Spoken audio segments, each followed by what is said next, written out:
Jai Jai Shri Chaitanya Jai Nityanando. Jai Advaita Chandra Jai Gaura Bhakta Vrinda.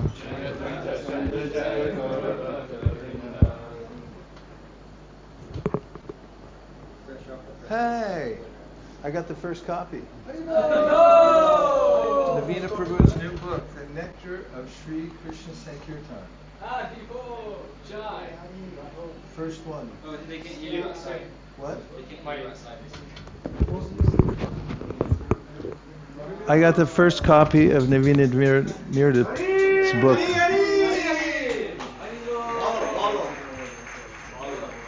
And my name's on the front cover. It says, I love, love, love this book. It took me all day to write that.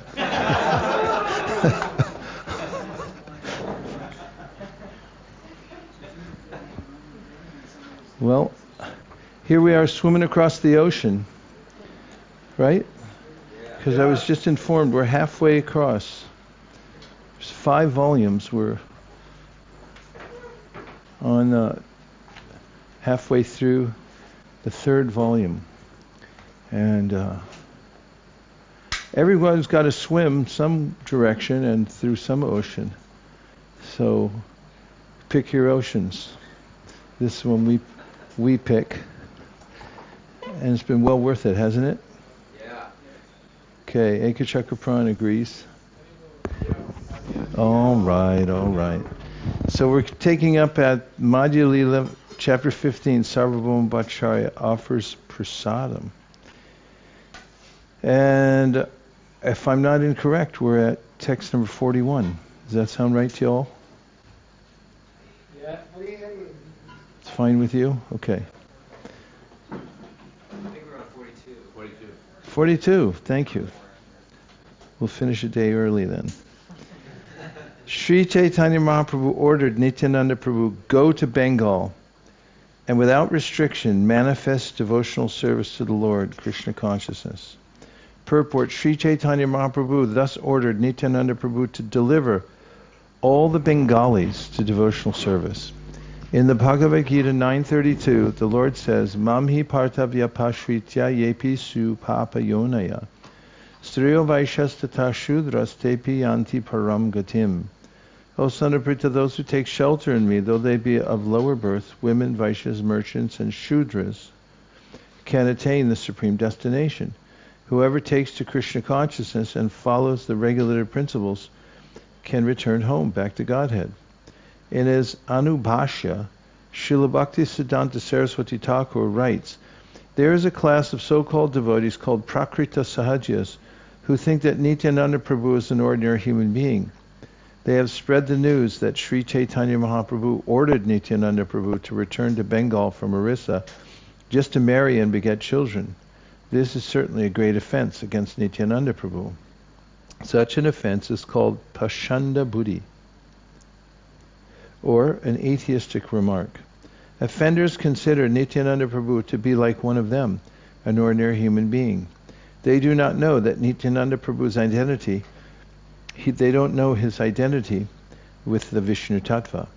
Thinking Nityananda Prabhu to be an ordinary human being is the business of mental speculators known as Kunapatmavadis. Those who accept the material body, which is a bag of 3 material elements, Kunape Tridhatuke, as themselves.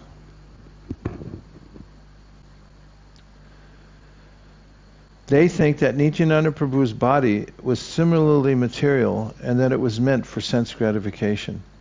Whoever thinks in this way is a candidate for the darkest regions of hell. Those who hanker after women and money, who are self-interested and have the mentality of merchants, can certainly discover many things with their fertile brains and speak against the authorized revealed scriptures. They also engage in some money-making business to cheat innocent people, and they try to support their business programs by making such offensive statements. Actually, Nityananda Prabhu, being the expansion of Sri Chaitanya Mahaprabhu, is the most magnificent incarnation. No one should consider him an ordinary human being or an entity like the Prajapatis, who were ordered by Brahma to increase generations. Nityananda Prabhu should not be considered instrumental for sense gratification. Although professional so-called preachers support this idea, such statements are not found in any authorized revealed scriptures.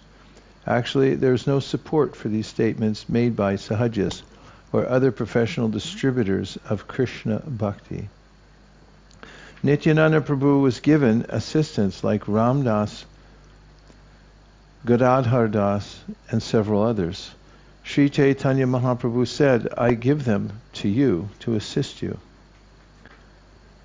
I shall also go to see you at intervals. Keeping myself invisible, I shall watch you dance." Sri Chaitanya Mahaprabhu then embraced Srivas Pandit and with his arm about his neck began to speak to him sweet words. Sri Chaitanya Mahaprabhu requested Srivas Thakur, "Perform congregational chanting daily and be assured that I shall also dance in your presence. You will be able to see this dancing, but not others. Take this prasadam of Lord Jagannath and this cloth and deliver them to my mother, Sachi Devi. After offering her obeisances, please request her to excuse my offenses. I've given up the service of my mother and have accepted the sannyas order. Actually, I should not have done this, for by so doing I have destroyed my religious principles. I am subordinate to the love of my mother, and it is my duty to serve her in return. Instead of doing so, I have accepted the renounced order. Certainly, this is an act of a madman. A mother is not offended by her mad son, and knowing this, my mother is not offended by me. I had no business in accepting the renounced order and sacrificing my love for my mother, which is my real property. Actually, I was in a crazy state of mind when I accepted sannyas. I am staying here at Jagannath Puri Nilachala to comply with her orders, but at intervals I go to see her lotus feet. Indeed, I go there daily to see her lotus feet.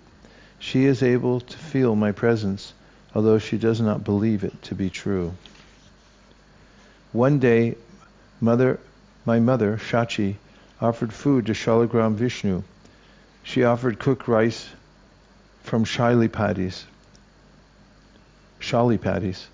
various kinds of vegetables, spinach, curry made of banana flowers, fried patola and nimba leaves, pieces of ginger with lemon, and also yogurt, milk, sugar, candy, and many other foods. Taking the food upon her lap, Mother was crying to think that all that food was very dear to her Nimai. My mother was thinking, Nimai is not here. Who will accept all this food? As she meditated upon me in this way, her eyes filled with tears. While she was thus thinking and crying, I immediately went there with great haste and ate everything. Seeing the dish empty, she wiped her tears away. She then began to wonder who had eaten all that food. Why is the plate empty? She wondered, doubting that Bal Gopal had eaten it all. She began to wonder whether there had actually been anything on the plate in the first place. Then again, she thought that some animal might have come and eaten everything. She thought, perhaps by mistake, I did not put any food on the plate. So thinking, she went into the kitchen and saw the pots. When she saw that all the pots were still filled with rice and vegetables, there was some doubt in her mind, and she was astonished. Thus wondering, she called Ishana, the servant, and had the place cleaned again. She then offered another plate to Gopal. Now, whenever she prepares some good cooked food and wants to feed it to me, she cries in great anxiety. Being obliged by her love, I am brought there to eat. Mother knows all these things internally and feels happiness, but externally she does not accept them. Such an incident took place on the last Vijaya Dashami day. You can ask her about this incident and thus make her believe that I actually go there. While describing all this, Sri Chaitanya Mahaprabhu became a little overwhelmed, but just to finish bidding farewell to the devotees, he remained patient. Sri Chaitanya Mahaprabhu next spoke some relishable words to Raghava Pandit. He said, I am obliged to you due to your pure love for me. Sri Chaitanya Mahaprabhu then informed everyone, just hear about the pure devotional service rendered to Krishna by Raghava Pandit. Indeed, Raghava Pandit's service is supremely pure and highly accomplished. Apart from other commodities, just hear about his offering of coconuts. A coconut is sold at the rate of 5 gundas each. Although he already has hundreds of trees and millions of fruits, he is still very eager to hear about the place where sweet coconuts are available. He collects coconuts with great endeavor from a place 20 miles away, and he pays 4 panas for them. Every day, 5 to 7 coconuts are clipped and put into water to keep cool. At the time of offering bhoga, the coconuts are again clipped and cleansed. After holes are made in them at the top, they are offered to Lord Krishna. Lord Krishna drinks the juice from the coconuts, these coconuts, and sometimes the coconuts are left drained of juice. At other times the coconuts remain full with juice. When Raghava Pandit sees that the juice has been drunk from the coconuts, he is very pleased. He then breaks the coconut, takes out the pulp, and puts it on another plate. After offering the pulp, he meditates outside the temple door. In the meantime, Lord Krishna, having eaten the pulp, leaves the plate empty. Sometimes after eating the pulp, Krishna fills the plate again with new pulp. In this way, the faith of Raghava Pandit increases, and he floats in an ocean of love. One day it so happened that about 10 coconuts were properly clipped and brought by a servant to offer to the deity. When the coconuts were brought, there was little time to offer them because it was already late. The servant holding the container of coconuts remained standing at the door. Raghava Pandit then saw that the servant touched the ceiling above the door and then touched the coconuts with the same hand. Raghava Pandit then said, people are always coming and going through that door. The dust from their feet blows up and touches the ceiling. After touching the ceiling above the door, you have touched the coconuts. Now they are no longer fit to be offered to Krishna because they are contaminated. Purport: Srila Bhaktisiddhanta Saraswati Thakur states that Raghava Pandit was not simply a crazy fellow suffering from some cleansing phobia. He did not belong to the mundane world. In lower consciousness, accepting something to be spiritual when it is actually material is called bhoma ijadi. Raghava Pandit was an eternal servant of Krishna, and everything he saw was related to the service of the Lord. He was always absorbed in the transcendental thought of how he could always serve Krishna with everything. Sometimes neophytes, devotees, on the lower platform try to imitate Raghava Pandit on the platform of material purity and impurity. Such imitation will not help anyone. As explained in the Chaitanya Charitamrita, Antya 4.174, Bhadra abhadra vastu gyan nahika prakrite. On the transcendental platform, there is no higher or lower, pure or impure. On the material platform, distinction is made between good and bad, but on the spiritual platform, everything is of the same quality. Dvaite bhadra abhadra gyan shab manu dharma, e bhalo, e manda, e shab brahm. In the material world, conceptions of good and bad are all mental speculations. Therefore, saying this is good and that is bad is all a mistake. Such is the service of Raghava Pandit.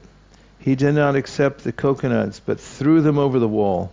His service is purely based on unalloyed love, and it conquers the whole world.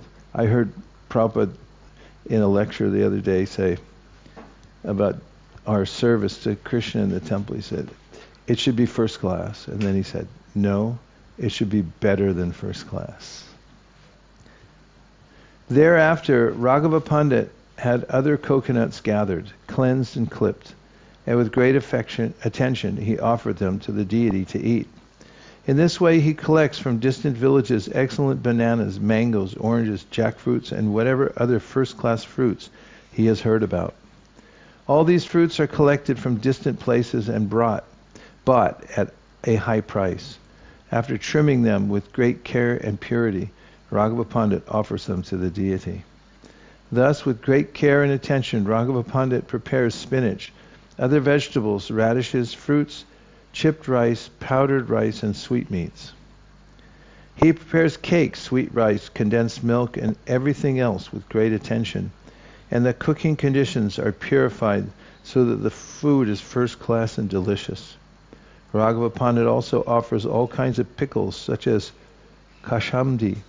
He offers various scents, garments, ornaments, and the best of everything. Thus Raghava Pandit serves the Lord in an incomparable way. Everyone is very much satisfied just to see him.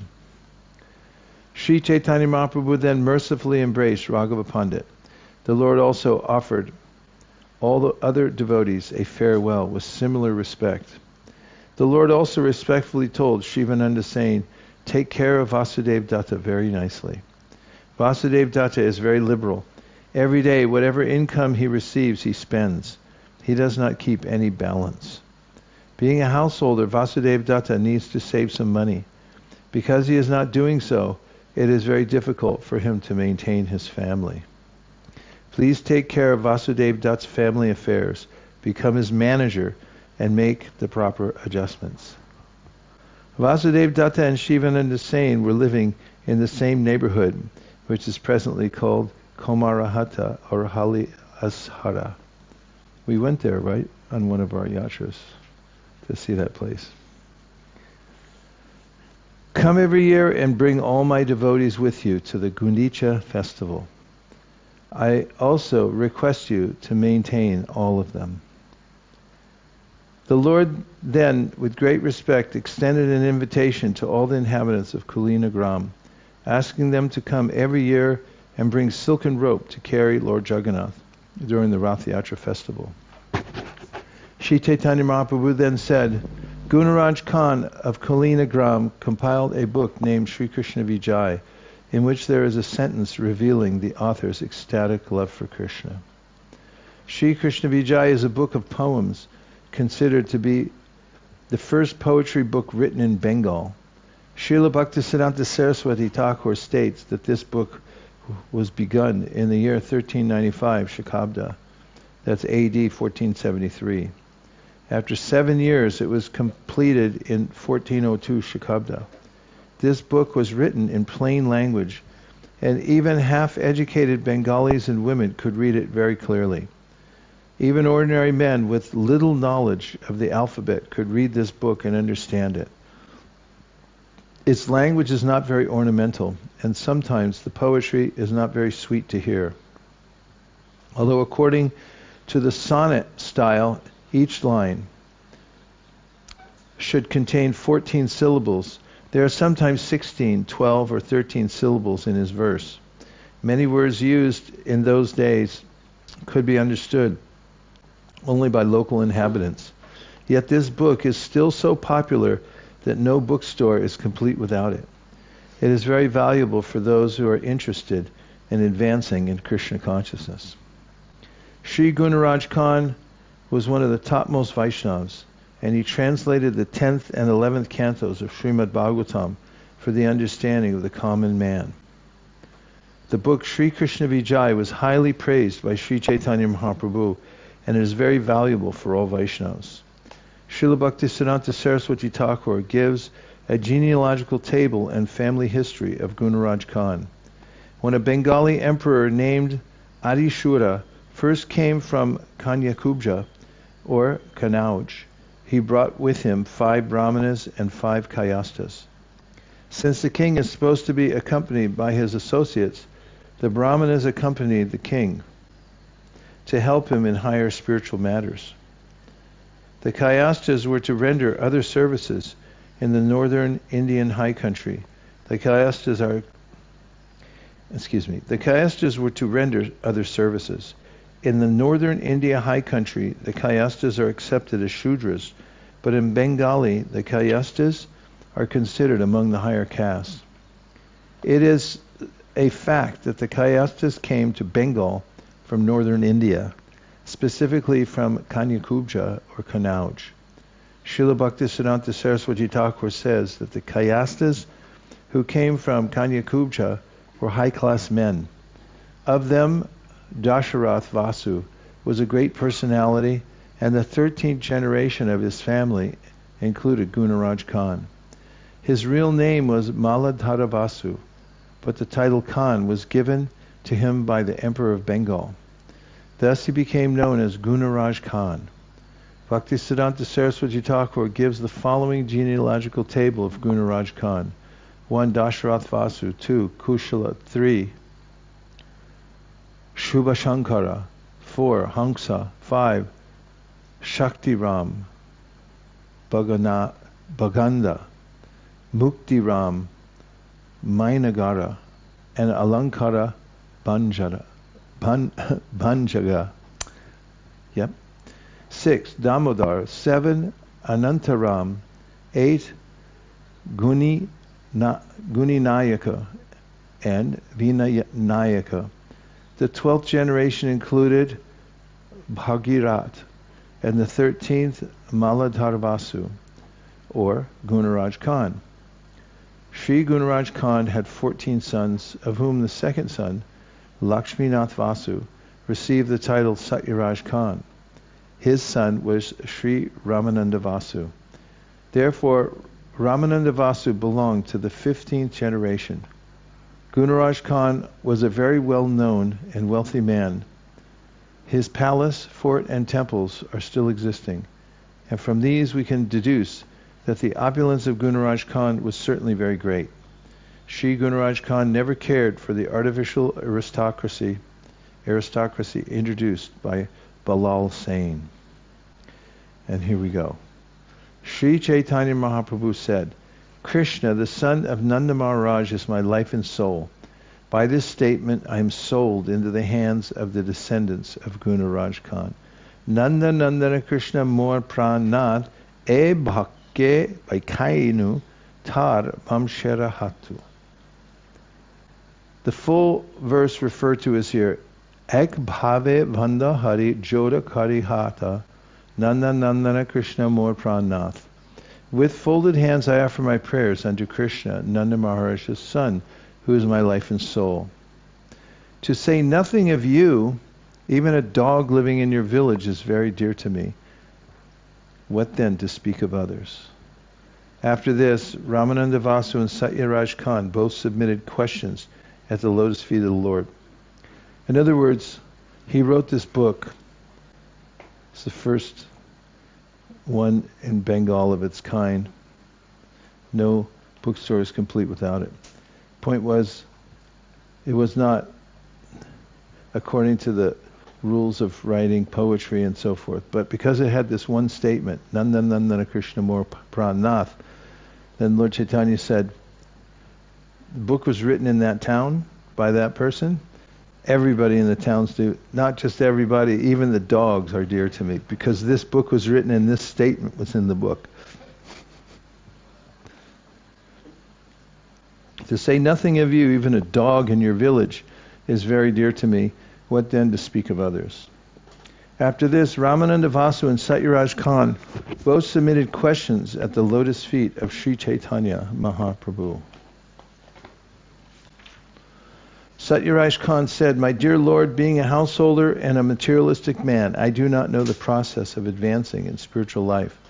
I therefore submit myself unto your lotus feet.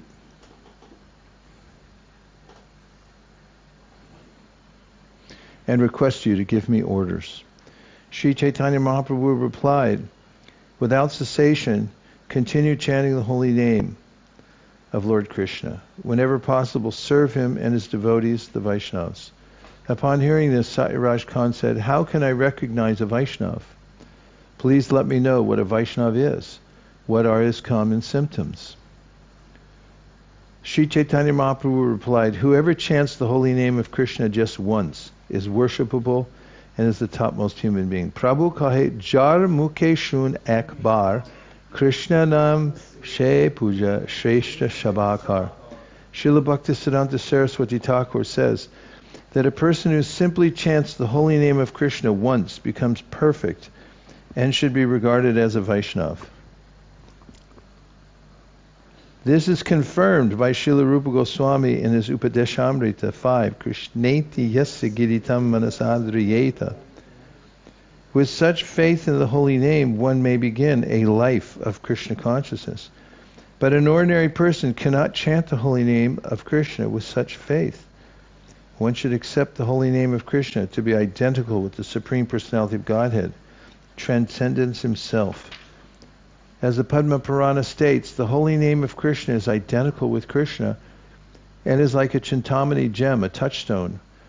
That name is Krishna personified in sound and is thus perfectly transcendental and eternally liberated from material contamination. Thus one should understand that the name Krishna and Krishna himself are identical. Having such faith, one must continue to chant the holy name.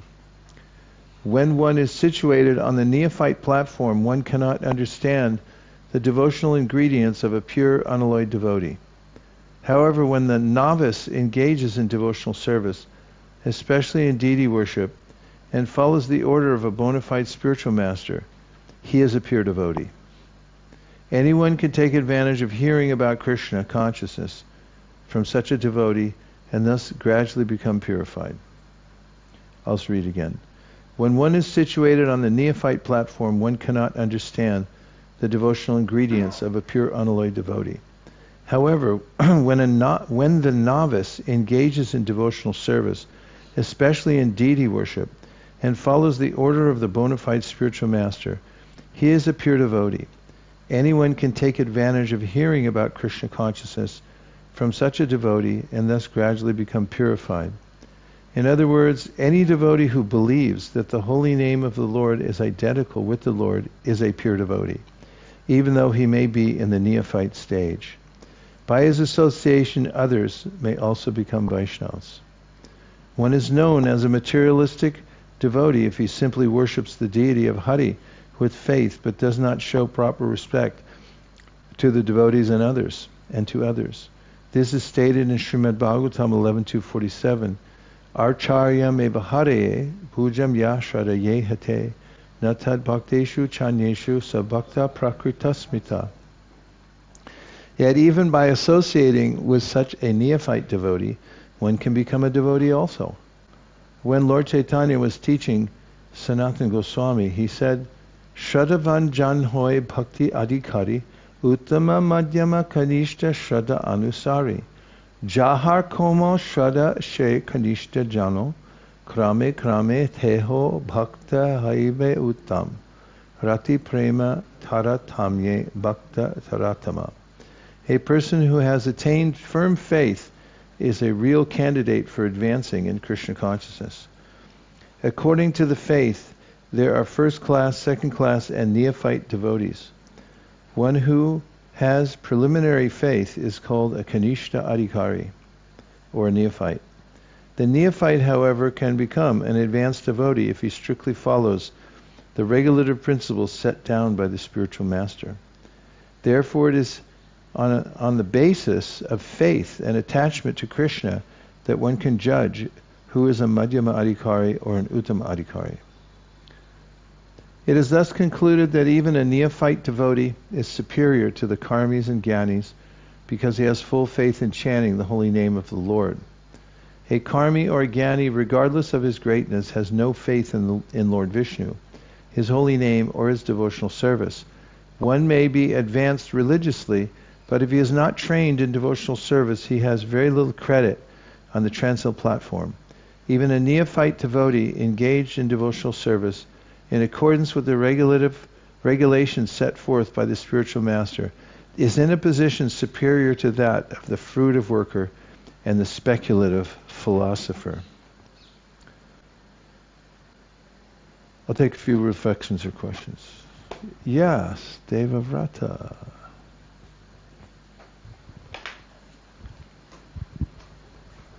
I really love this section which we're reading. For one, there's a few things coming up. One is Raghava Pandit's devotion, the attention to detail.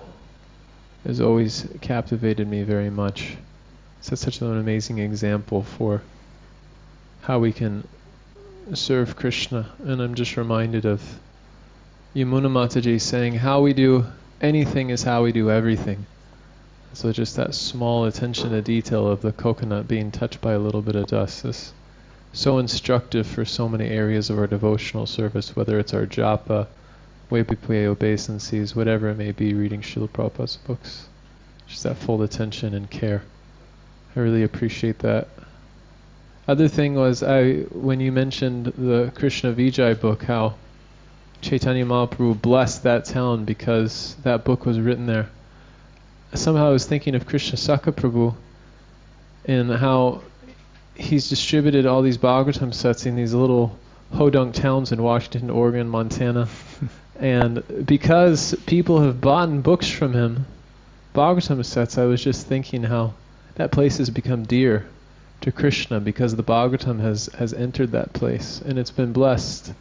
Maybe not in the way completely similar to Sri Khanda, but that blessing is still there, that Chaitanya Mahaprabhu recognizes, oh, this town has a Bhagavatam set. I bless them all. I was just meditating on Krishna Sakha Prabhu and his service in traveling Sankirtan and how he's benedicted so many places through the distribution of Bhagavatam. Hare Hare! In Toronto, we went there during the pandemic time, or roundabouts, and people had these neon hearts in their window. There was some campaign going on for first responders or something there, and if people donated or something, they got a little neon thing they could put in their window. And we contacted the company. We're just coming up with a design, but when somebody gets a Bhagavatam set, we're going to also give them a little neon symbol they can put in their window, and that way anywhere you go, if you see that, you'll know there's a Bhagavatam set inside. But even before that, considering what you just said, in the Nectar of Devotion, Srila Prabhupada talks about how one of the devotional activities is respecting Vaishnava literatures, keeping them nicely in one's home. He quotes a verse that says that for those who do that, the devas are worshipping that person's house. They already have some kind of infrared camera or something where they can look down and see those places in podunk towns where there's a Bhagavatam set. And what a benediction it is that they're there. Nice meditation, thank you. So let's see, who else? Vamshuli?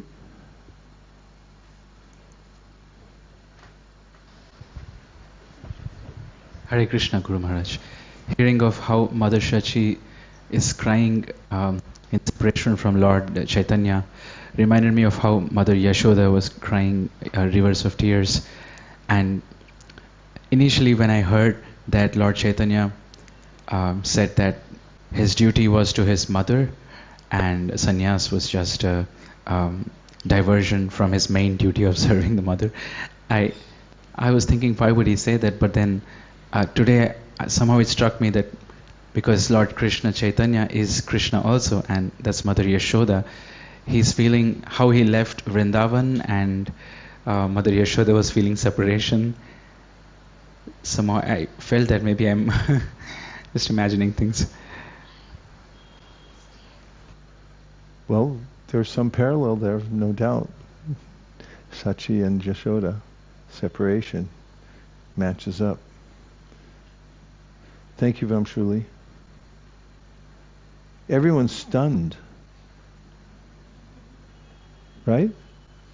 Stunned. Okay, I'm going to continue. Okay? Yes. Text 107. Simply by chanting the holy name of Krishna once, a person is relieved from all the reactions of a sinful life. One can complete the 9 processes of devotional service simply by chanting the holy name. Hare Hare. The 9 types of devotional service are mentioned in Srimad Bhagavatam 7.5.23-24. Śravaṇam, kīrtanam, Vishnu smaranam, pada sevanam, archanam, vandanam, dāsyam, sakhyam, atmanivedanam. Iti pumsarpita Vishnu bhaktis-cennava lakshana kriyeta bhagavatya tanmanye dhittamuttamam. The process of devotional service entails hearing, chanting, and remembering the holy name, form, pastimes, qualities, and entourage of the Lord, offering service according to the time, place, and performer, worshipping the deity, offering prayers, always considering oneself the eternal servant of Kṛṣṇa, making friends with him, and dedicating everything unto him. These 9 items of devotional service, when directly offered to Kṛṣṇa, constitute the highest attainment of life. This is the verdict of the revealed scriptures. As for being freed from all sinful reactions by chanting the holy name of Kṛṣṇa only once, one must chant the holy name without committing any offense. Then, chanting one name is sufficient to rescue a living being from all sinful reactions. 3, 2, 1. Kṛṣṇa!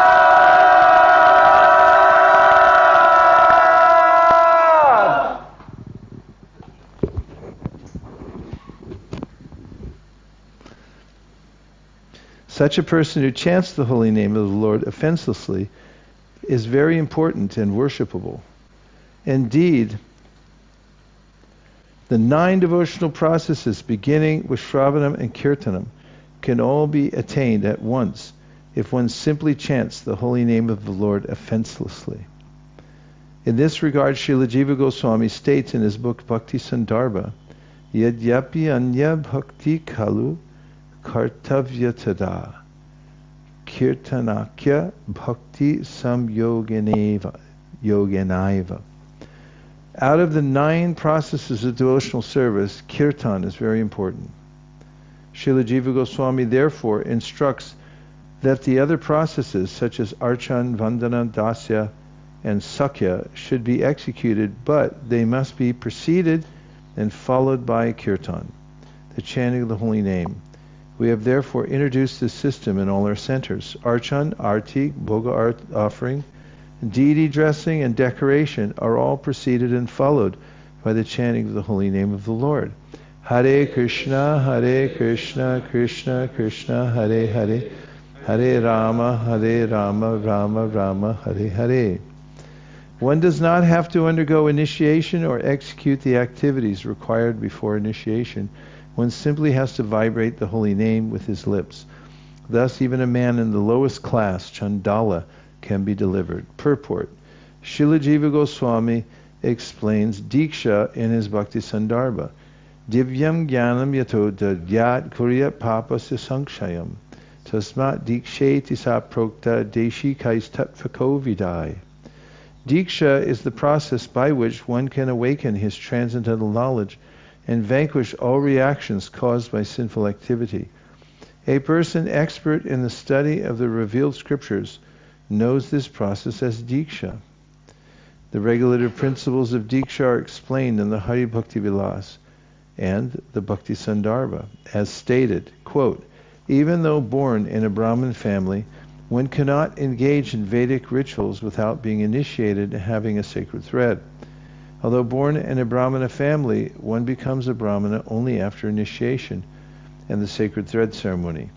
Unless one is initiated as a Brahmana, one cannot worship the holy name properly. According to the Vaishnava regulative principles, one must be initiated as a Brahmana. The Hari Bhakti Vilas 2.6 quotes the following injunction from the Vishnu Yamala. Quote, unless one is initiated by a bona fide spiritual master, all his devotional activities are useless. A person who is not properly initiated can descend again into the animal species. The Hari Bhakti Vilas further quotes, it is the duty of every human being to surrender to a bona fide spiritual master, giving him everything, body, mind, and intelligence. One must take Vaishnava initiation from him.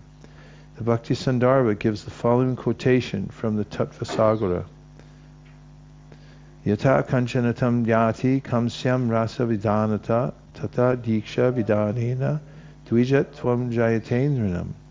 By chemical manipulation, bell metal is turned into gold when touched by mercury. Similarly, when a person is properly initiated, he can acquire the qualities of a brahmana. The Hari Bhakti Vilas, in discussing the Purashcharya process, quotes the following verses from the Agastya Samhita. Quote, in the morning, afternoon, and evening, one should worship the deity. Chant the Hare Kṛṣṇa mantra, offer oblations, perform a fire sacrifice, and feed the brahmanas. These 5 activities constitute Purashcharya. To attain full success when taking initiation from the spiritual master, one should first perform these Purashcharya processes. The word Pura means before and Charya means activities. Due to the necessity of these activities, we do not immediately initiate disciples in the international site for Krishna consciousness. For 6 months, a candidate for initiation must first attend arti and classes in the Shastra, practice the regulative principles, and associate with other devotees. When one is actually advanced in the Purashcharya Vidhi, he is recommended by the local temple president for initiation. It is not that anyone can be suddenly initiated without meeting the requirements.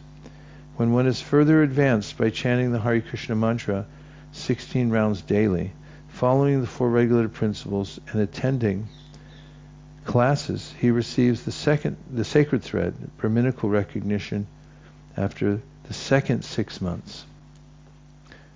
In the Hari Bhakti Vilas, it is stated, without performing the Purashcharya activities, one cannot become perfect even by chanting this mantra for hundreds of years.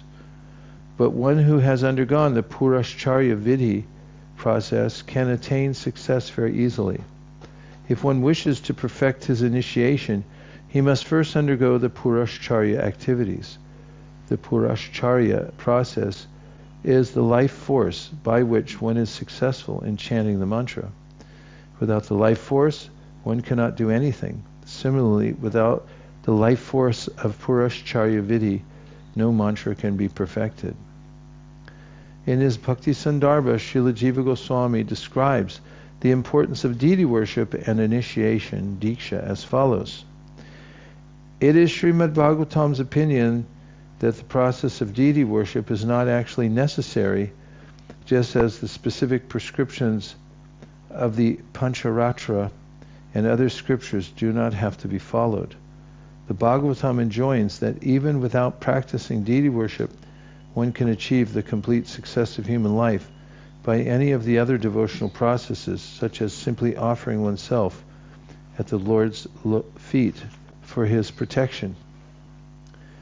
Nonetheless, Vaishnavas following the path of Sri Narada and his successors endeavor to establish a personal relationship with the Lord by receiving the grace of a bona fide spiritual master through initiation, and in this tradition, the devotees are obliged at the time of initiation to begin engaging in deity worship. Although deity worship is not essential, the material conditioning of most candidates for devotional service requires that they engage in this activity. When we consider their bodily and mental conditions, we find that the character of such candidates is impure and their minds are agitated. Therefore, to rectify this material conditioning, the great sage Narada and others have at different times recommended various kinds of regulations for deity worship. Similarly, the Ramacharana Chandrika states, O best of the Brahmanas, even without initiation, preliminary purification, or acceptance of the renounced order, one can attain perfection in devotional service simply by chanting the Lord's name. In other words, the chanting of the Hare Kṛṣṇa mantra is so powerful that it does not depend on official initiation.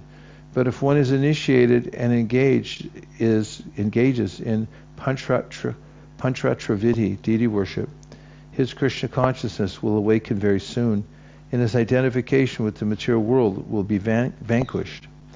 The more one is freed from material identification, the more one can realize that the spirit soul is qualitatively as good as the Supreme Soul. At such time, when one is situated on the absolute platform, one can understand that the holy name of the Lord and the Lord Himself are identical. At that stage of realization, the holy name of the Lord, the Hare Kṛṣṇa mantra, cannot be identified with any material sound. If one accepts the Hare Kṛṣṇa mantra as a material vibration, he falls down. One should worship and chant the holy name of the Lord by accepting it as the Lord Himself. One should therefore be initiated properly according to the revealed scriptures under the direction of a bona fide spiritual master. Although chanting the holy name is good for both the conditioned soul and the liberated soul, it is especially beneficial to the conditioned soul because by chanting it one is liberated. When a person who chants the holy name is liberated, he attains the ultimate perfection by returning home back to Godhead. In the words of Sri Chaitanya Charitamrita, Krishna mantra hoite habe sangsara mochana, Krishna nam hoite habe Krishnera charana. Simply by chanting the holy name of Krishna, one can obtain freedom from material existence. Indeed, simply by chanting the Hare Kṛṣṇa mantra, one will be able to see the lotus feet of the Lord. The offenseless chanting of the holy name does not depend on the initiation process, although initiation may depend on purashcharya or purashcharana. The actual chanting of the holy name does not depend on purashcharya vidhi or the regulative principles. If one chants the holy name even once without committing an offense, he attains all success. During the chanting of the holy name, the tongue must work. Simply by chanting the holy name, one is immediately delivered. The tongue is sevanmukhi jihva. It is controlled by service. One whose tongue is engaged in tasting material things and also talking about them cannot use the tongue for absolute realization. Atashri Krishna namadi nabhaved grahimindriye sevamukhi jivado swayameva sparatyada. With the material senses, one cannot understand the transcendental holy name of the Lord or His form, activities, or pastimes. But when one actually engages in devotional service, utilizing the tongue, the Lord is revealed. As it is said in Chaitanya Charitamrita, Madhya 17.134, Ataiva Krishnera nam deha vilas, prakritendriya grahya nahe hai ar prakash. The holy name of Krishna, His body and His pastimes, cannot be understood by the blunt material senses. They are manifested independently. We'll take a short break. We'll be back here. Yes? Yes, make an announcement. We have a special announcement from David Vrataprabhu. I'd like to thank David Vrataprabhu for his services in helping to organize this yatra. He's been working painstakingly for months, collecting the names of devotees, organizing the room, staying in touch with the Sikh Krishna Maharaj, making sure that everything is in place. And deeply grateful to you and all the devotees that you worked with to make this happen. It was invaluable service.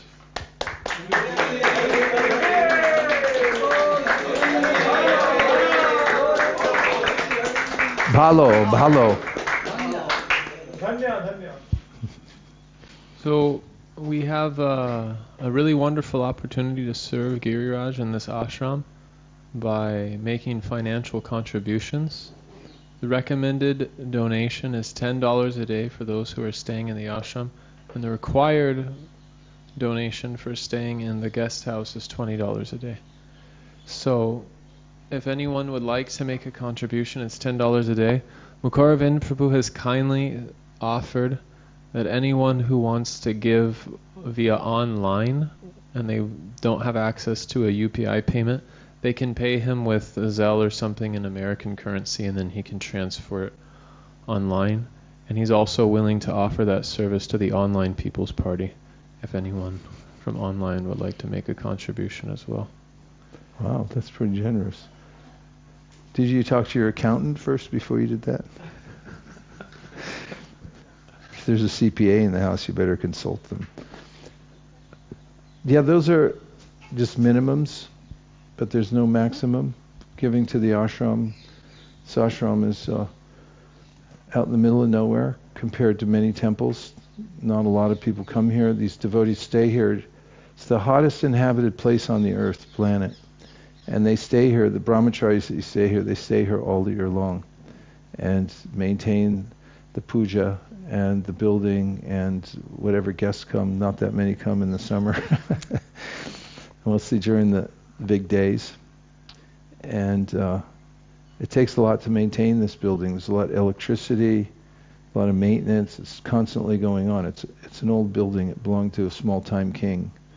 And it was restored. Tamal Krishna Maharaj and Giriraj Maharaj saw it when they were in Parikram one day. It was a ruin. I saw it when it was just some remnants of this place.